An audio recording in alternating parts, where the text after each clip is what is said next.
Les risques auditifs et les surdités. Il faut savoir que l'âge et l'exposition aux fortes pressions acoustiques sont des facteurs importants dans la psychoacoustique et plus généralement dans toute forme d'étude sur l'audition.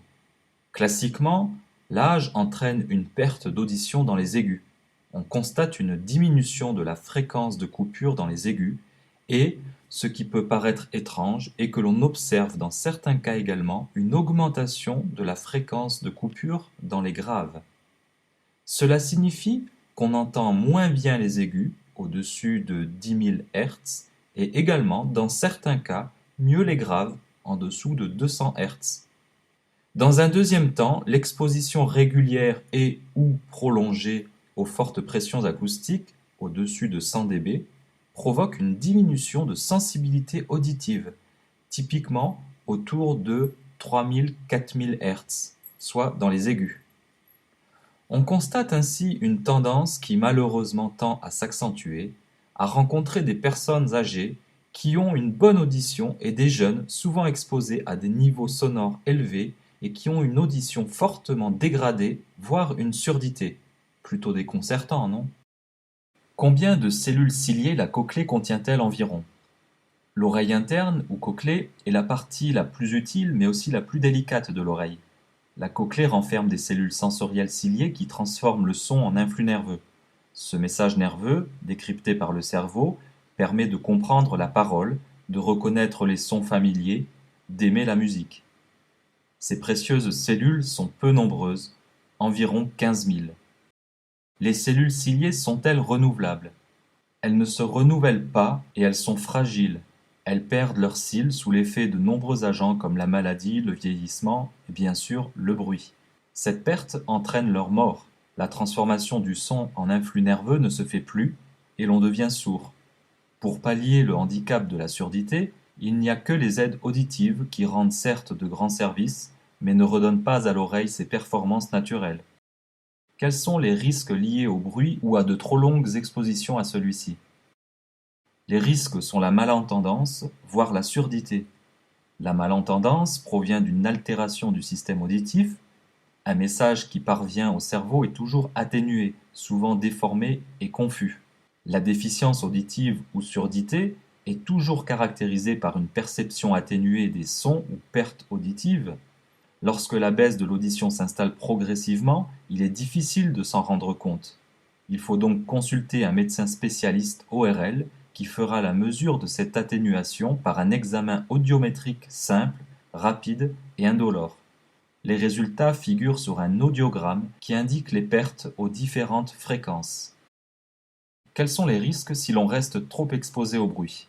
Premièrement, des petits déchets se forment sur les cils et encrassent la base des cils. Ainsi, l'information qui part au cerveau est erronée. Deuxièmement, il arrive que les cils ne se contrôlent plus. Ils vibrent en permanence, même quand il n'y a pas de bruit. Ceci se traduit par un bourdonnement dans les oreilles. Troisièmement, il arrive que certains cils cassent, généralement ceux de l'entrée de la cochlée, qui permettent de percevoir les sons aigus, et ainsi l'information ne parvient plus du tout au cerveau. Quels sont les différents types de surdité? Peut-on y remédier? Et comment? On classe les surdités selon l'importance de la perte auditive. La déficience auditive est légère lorsque la perte est de 20 à 40 décibels, les sons faibles sont alors mal perçus. La déficience est moyenne pour 40 à 70 décibels de perte, la parole est entendue mais mal comprise. La déficience est sévère pour 70 à 90 décibels, le handicap est important. La déficience est profonde pour plus de 90 décibels. Un autre classement consiste à considérer la partie de l'oreille qui est altérée. La surdité est alors de transmission lorsque l'oreille externe ou moyenne est atteinte. Il en résulte une mauvaise transmission des sons à l'oreille interne. Une surdité de transmission est souvent opérable et facilement appareillable. La surdité est de perception lorsque la cochlée est altérée. Cette surdité n'est pas opérable et doit être appareillée. La surdité est mixte lorsqu'elle est une combinaison des deux cas précédents. Qu'est-ce que la presbyacousie? C'est un trouble auditif correspondant à une baisse progressive de l'audition liée à l'âge en raison d'un processus de vieillissement. Les troubles se manifestent par une gêne avec les sons aigus et une difficulté à suivre une conversation dans un environnement bruyant. Le port de prothèses auditives, certes onéreuses, permet dans une certaine mesure de réduire l'inconfort. Qu'est-ce qu'un acouphène? Les acouphènes sont un mal mystérieux. Difficiles à traiter, ils peuvent aussi disparaître spontanément. Les acouphènes, ou tinnitus, se manifestent par la perception de sons en l'absence de source sonore. Ces sons ont des intensités variées, variables d'un jour à l'autre, et reproduisent des bruits courants, des bourdonnements, des sifflements, de la musique, des bruits de moteur, etc. Autrefois considéré comme une hallucination, on sait aujourd'hui que l'acouphène n'est pas une manifestation psychologique, mais a son origine dans les voies auditives.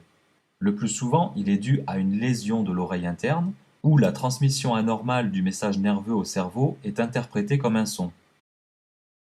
Qu'est-ce que l'hyperacousie? L'hyperacousie est la perception de sons à un niveau plus élevé que la normale, accompagnée d'auditions douloureuses. L'hyperacousie est classiquement associée aux surdités de perception. Elle y passe souvent inaperçue car elle ne s'exerce que sur les sons forts. Autrefois, lorsque le niveau de sortie des aides auditives n'était pas contrôlé, elle provoquait une intolérance au port d'un appareil. L'hyperacousie est quelquefois associée aux acouphènes. Il est rare que l'hyperacousie soit très prononcée, mais lorsqu'elle l'est, elle rend insupportable des sons de la vie courante tels que sonnerie du téléphone, radio ou télévision, discussions en groupe, etc. et constitue un obstacle à la vie sociale. Des protecteurs auditifs peuvent se révéler momentanément utiles, mais une prise en charge psychologique permettant de réhabituer le patient au monde sonore est nécessaire pour en atténuer les conséquences sociales. Ce que je retiens: un acouphène est un son omniprésent, un bourdonnement ou un sifflement. L'hyperacousie est une hypersensibilité de l'oreille, on perçoit les sons plus forts que la normale. Enfin, la presbyacousie est une baisse progressive de l'audition liée à l'âge.